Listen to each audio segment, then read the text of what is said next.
Dunque, il Tribunale, esaminate le richieste avanzate ai sensi dell'articolo 507 del Codice di procedura penale dall'Avvocato Petrelli quale difensore di Barretta Massimiliano e dall'Avvocato Ferraro quale difensore di D'Alessandro, sentito il Pubblico Ministero che si è opposto, osserva: quanto alla documentazione riguardante il finanziamento in favore della VEM, non si ravvisano i presupposti richiesti dall'articolo 507 del Codice di procedura penale.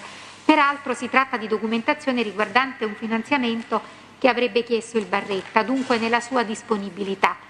Quanto al quaderno riguardante il D'Alessandro, si tratta di compendio sequestrato nell'ambito del presente procedimento, sicché, a prescindere dai presupposti previsti dall'articolo 507 del Codice di procedura penale, è da porsi a disposizione delle parti. Per questi motivi, disattende la richiesta della difesa Barretta e richiede al pubblico ministero di versare in atti copia dell'agenda sequestrata al D'Alessandro. Quindi questo possibilmente il pubblico ministero per la prossima udienza.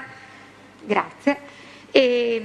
A questo punto possiamo rinviare all'udienza già calendarizzata. Ora mi sembra che per quella udienza siano previste, ora vado a recuperare il piano di organizzazione delle discussioni, siano previste le discussioni delle posizioni Celano Esposito Giuliano, Senese Vincenzo, classe 77. Abbiamo aggiunto un'udienza che è quella dell'11 ottobre. Cosa vogliamo fare, avvocati? Presidente, mi scusi. Sì, prego, avvocato. Allora, per quanto riguarda la posizione di Giuliano, l'avvocato Esposito conferma la discussione il 29, però mi diceva l'avvocato Lucaroni, che le aveva già parlato, se la discussione dell'avvocato Placanica poteva slittare al 4 ottobre, perché il 29 è impegnato. Allora, perché mi pare di aver capito che l'udienza del 4 ottobre si sia liberata.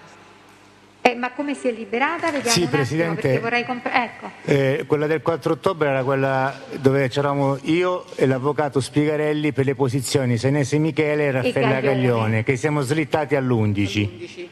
Quindi Senese Michele e Gaglione slittano all'11 ottobre. Anche Senese Angelo e Senese Vincenzo. Avevamo parlato all'altra udienza che avremmo fatto una discussione unica, io l'avvocato De Federici. No, ma noi non abbiamo ancora spostato. Ah, ok, no. Quindi perché pensavamo che insomma volevate raggiungere tra voi degli accordi per le discussioni. Quindi formalizziamo un attimo la situazione. Quindi il 29 settembre a questo punto discute solo Giuliano?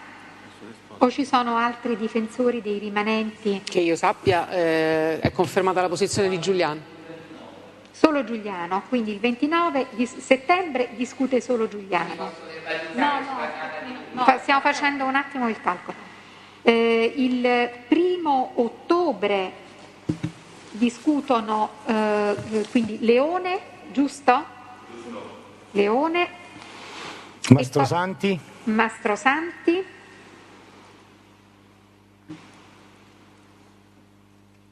E poi le dicevo appunto, Presidente, che aveva anticipato l'avvocato Spigarelli.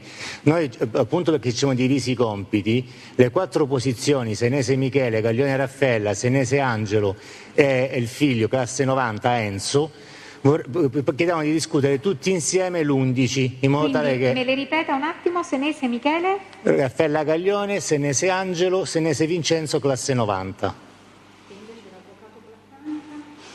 Andrebbe a prendere il nostro posto il 4 di ottobre.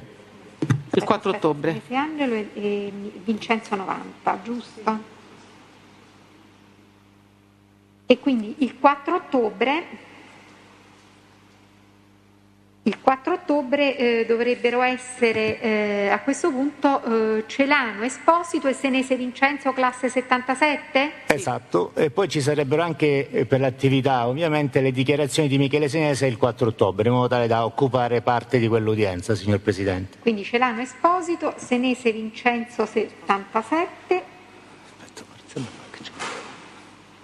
e dichiarazioni spontanee Michele Senese. Il 4 ottobre, giusto? Io penso che ci siano tutti, ricontrolliamo un attimo.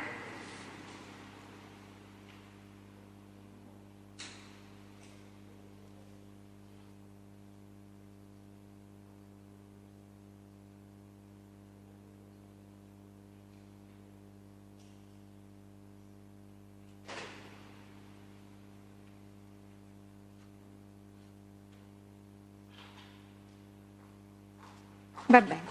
Mi sembra che si possa procedere in questi termini, siete d'accordo anche voi?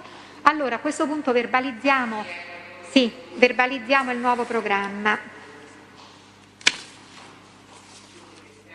Sì, va bene.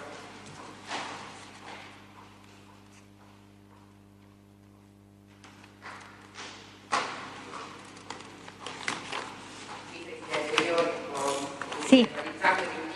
Allora, a questo punto rinviamo al 29 settembre Aula Bunker B, ore 9:30, con i soliti adempimenti, quindi traduzione degli imputati detenuti a Roma, salvo rinuncia, collegamenti con gli imputati in videoconferenza, salvo rinuncia, autorizzazione a venire con mezzo proprio degli imputati agli arresti domiciliari, tranne da Alessandro che è già detenuto peraltro, ed è comunque rinunciante a comparire, e autorizzazione per gli imputati sottoposti a misure coercitive a presentarsi il giorno dell'udienza, quindi solo per le conclusioni della difesa Giuliano. Dopodiché si conferma il programma, udienza del 1° ottobre, sì, udienza 1° ottobre, sì. Conclusioni difese Leone e Mastrosanti.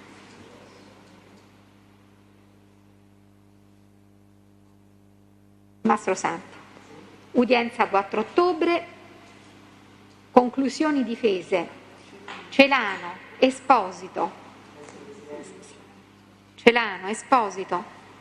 Senese Vincenzo 77 e dichiarazioni spontanee Senese Michele.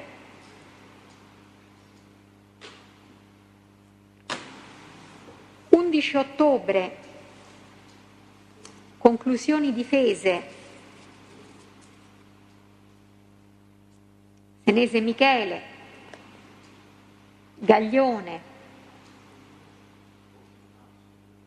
Vado? Senese Angelo e Senese Vincenzo classe 90.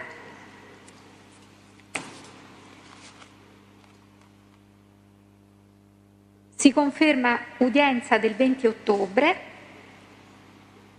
per eventuali repliche, Camera di Consiglio e lettura del dispositivo. Grazie signori, buonasera. Presidente, chiedo scusa, poi se il Tribunale si può ricordare dell'udienza dell'11 se può essere notificata ai Carabinieri competenti ai controlli per Senese, perché non risulta... Abbiamo già provveduto, mi sembra. Provvediamo domani mattina.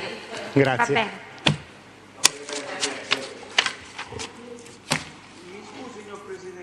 Dica.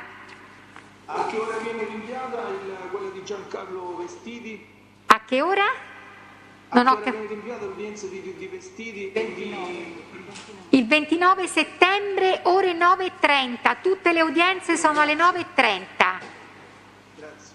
Grazie a lei, buonasera. Possiamo chiudere i collegamenti. Grazie, buonasera.